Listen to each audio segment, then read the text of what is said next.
Ladies and gentlemen, boys and girls, children of all ages, welcome to Pitch Talk. We are fans of football dropping vlogs, videos and podcasts on the beautiful game. Check out our videos on YouTube and Instagram's IGTV, including special feature segments, vlogs such as 5 minutes with the G, the Straight Shootin View, coaching with JBK, audio on Podbean, Apple Podcasts, Google Podcasts, Podomatic, Spotify and other podcast platforms. Join the Pitch Talk revolution on social media, Twitter, Instagram. We have a group and fan page on Facebook. The pitch is where we eat. The pitch is where we sleep. And the pitch is where we talk. I can see you now. I can see you now and then. Welcome to the Straight Shootin View. Hey everybody, Straight Shootin LJA here. What is up? Welcome to another episode of the Straight Shootin View. And what I want to talk about today is a potential World Cup bid for 2030. Now, it's been reported, and even Boris Johnson has reportedly thrown his support behind it, for what that's worth, considering David Cameron threw his support behind the 2018 World Cup bid. And that didn't go so well, but more on that later. It's been reported UK and Ireland, the Republic of Ireland, will be submitting a joint World Cup bid for the 2030 World Cup, 2030, which of course will be a 48-team version of the tournament by then, because remember the increase to 48 from 32 actually kicks in from 2026 when the USA, Mexico and Canada host it together. But for me, this is interesting news, but I think this will probably go down as well as the 2018 World Cup bid back in 2010. Now, remember the FA spent 200 million on, compiled a 200-page dossier for, got David Beckham and Prince William to front the campaign, and remember they still only got one vote in the first round of voting. Even though we had the best technical bid. We went over that on Pitch Talk shows very early on on our live shows. But you know what, yeah? Part of that for me is because we're a hated nation in football, and in the footballing world, having Ireland alongside us, I don't think is really going to help that much. Even though, I think they're only a part of the bid just to kind of soften our image a bit. And for me, FIFA hasn't changed at all. In 2010, we got shafted due to collusion that, as we've said on Pitch Talk shows, you could see was going to happen a mile away. And remember in 2015 as well, in terms of FIFA, 5 years after there was the FIFA corruption scandal, and even though the man at the helm may have changed, the corruption, in my view, hasn't. And remember, Gianni Infantino has been under investigation recently for basically abusing his power. I remember I mentioned that in a vlog about FIFA threatening to ban players who play in a rumoured breakaway European Super League. They were threatening to ban players from the World Cup. And funnily enough, ironically actually, Sepp Blatter was called to give evidence against Infantino. So FIFA have got a couple of things going on. But for me, I really do hope I'm wrong. And just like the FA's 3-year plan to win a major tournament, but for me, all the signs point to history repeating and the same failings continuing. Because in my view, the humiliation in 2010 over the World Cup and over that failed bid, miserably failing bid, still has to sting. And Boris Johnson talking about football coming home, that really doesn't help in terms of perception and trying to get UEFA on side.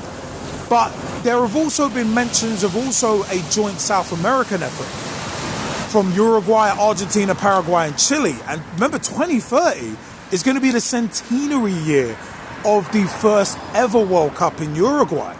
So that makes things interesting. And looking at a potential post-pandemic world, it's one of them. You just never know. FIFA might renege on their usual, at least temporarily, they might renege or change their, we've got to move this from continent to continent rule. And if they do that, if China can sustain, because China have been, China have just had one of their teams drop out of the Chinese Super League. because for financial reasons. But if they can sustain their league and start getting players out, remember China did have I think it was something like 50-year plan we mentioned on a Pitch Talk show. I'll put the link down in the description. But yeah, China did say they had like a 30-year plan or something like that. Can't remember off the top of my head, but they did say they had a long-term plan. So 2030 is like, okay, you still got 9 years to execute that? And they said about that long-term plan about 2, 3, 4 years ago. So it would make things interesting if FIFA, in a post-pandemic world, if it is a post-pandemic world, by that point, well, by the time the bids get submitted and done, it's one of them where it's going to be very interesting to see if FIFA relax that moving continents rule. Because, as I said, they would have had Qatar in 2022, so it has to go to another continent, and I think it's one of them ones, if a World Cup is in Asia, say, then it has to go to 2 other continents before it can come back to Asia. So if they decide to relax that, because Qatar 2022, then it would be North America basically in 2026, and then 2030, in theory 2030, if they do change that and it goes back to Asia that quickly, then China would be the automatic place where you'd think, yeah, they're gonna bid and it's gonna be formidable. Question is, will they still be? I mean, I think they will be a world superpower at that point. See, politically, this was the thing for me with 2010, where politically there was all the collusion for me was all political. Because you look at how Australia got shafted in 2022 and they wanted to take legal action over it. And fair play to them. So it was one of them where I said the FA wasted a lot of money. I don't think it actually was 200 million. It might have been significantly less than that, as mentioned earlier. But the fact of the matter is, there's a lot of political schmoozing that has to go in. And really and truly, Britain in general, specifically England, again, in a footballing sense, we're not a popular country, but in terms of global politics, yeah, just thinking about that whilst I'm saying it, in the footballing world, England, we are not a popular country at all, even now. And in terms of global politics, we as Britain/England, we're not very popular either, because you look at the shambles that was Brexit.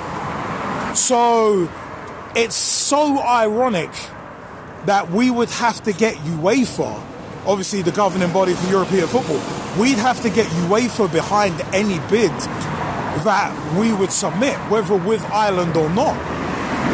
And Ireland, really and truly, as I said, I think Ireland are kind of one of them ones, with all due respect to them. In terms of stadia, it would be heavily weighted towards England, because we do have the stadia over here.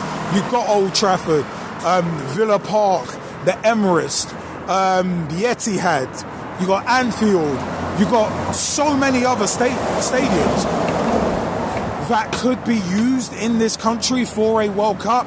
I mean, you look at Euro 96, you could essentially almost pick the exact same stadia that you used in Euro 96. Because most of those stadiums, since Euro 96, which has been, 25 years this year, since that. So those stadia will have been updated. So it's going to be interesting to see where the 2030 bidding goes, and how much for lack of a better term, political schmoozing by the FA, how much of an impact that will have and has had already. Because you don't want to go on a charm offensive when you know that, oh God, we're bidding for this World Cup, we need people to get on side. We better go on the charm offensive now.